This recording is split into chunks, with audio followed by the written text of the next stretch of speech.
શ્રી અરવિંદનું લખાણ વાંચું છું. વાચનનું શીર્ષક છે માનવ પ્રેમ અને દિવ્ય પ્રેમ. શ્રી અરવિંદ કહે છે, પ્રેમ વિશે પૂછતા હો તો પ્રેમ એકમાત્ર ઈશ્વર તરફ જ વળેલો હોવો જોઈએ. લોકો આ પ્રેમ નામ જેને આપે છે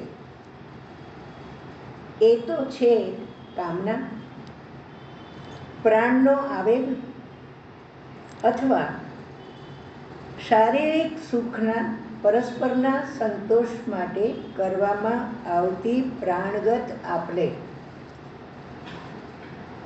આ યુગમાં પ્રાણગત સંબંધોને અથવા બીજાઓ સાથે પ્રાણના પારસ્પરિક વિનિમયોને કોઈ સ્થાન નથી.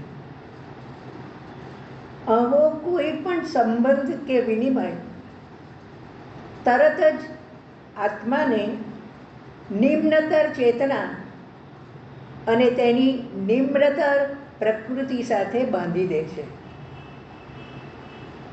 ઈશ્વર સાથેના સાચા અને પૂર્ણ ઐક્યને અટકાવે છે.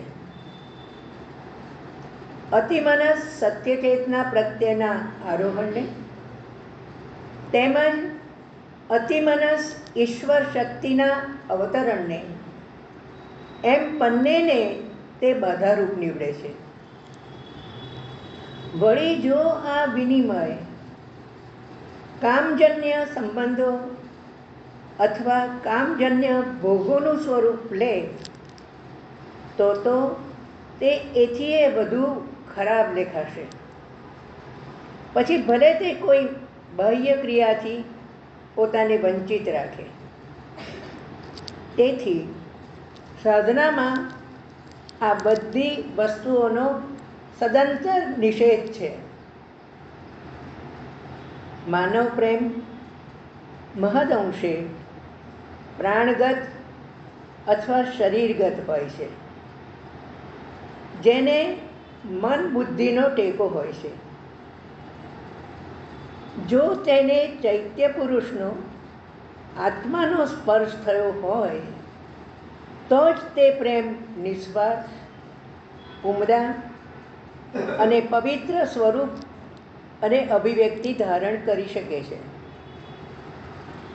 જેને પ્રભુ પાસે પહોંચવાની ઈચ્છા હોય તેણે પોતાની જાત ઉપર માનવ પ્રેમ અને આસક્તિઓનો બોજો લાદવો જોઈએ નહીં. કેમ કે તે બધા અનેક બંધનો સર્જે છે, તેના પગલાંને અવરોધે છે, તેમજ પ્રેમના સર્વોચ્ચ વિષય પ્રભુ ઉપર તેના ભાવોની એકાગ્રતામાંથી તેને બીજી બાજુ વાળી દે છે.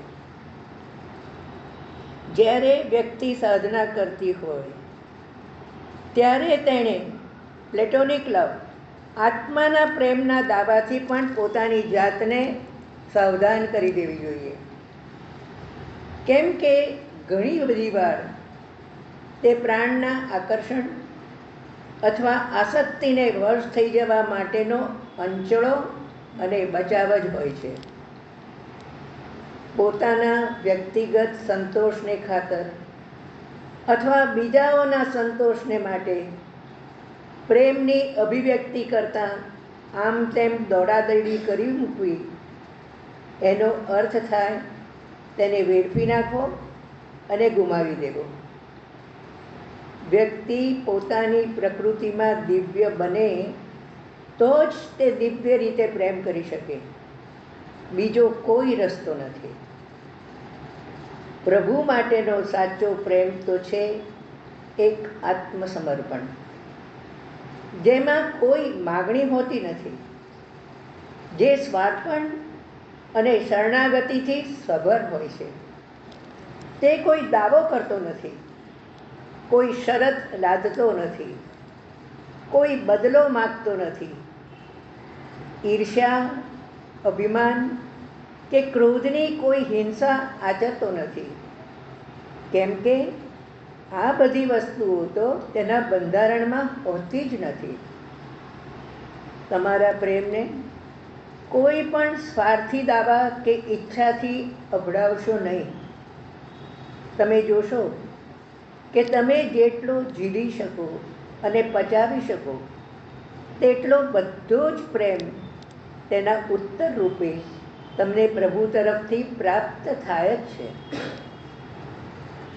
માનવ પ્રેમથી ભિન્ન દિવ્ય પ્રેમ ઊંડો, વ્યાપક, સ્વસ્થ અને શાંત હોય છે. તેનાથી સભાન થવા માટે અને તેનો ઉત્તર આપવા માટે વ્યક્તિએ પોતે પણ શાંત અને વ્યાપક બનવું જોઈએ. સાધનાનું રહસ્ય છે પોતાની જાત સમર્પિત કરી દેવી, નહીં કે માગણી કરવી અને સંપાદિત કરવું.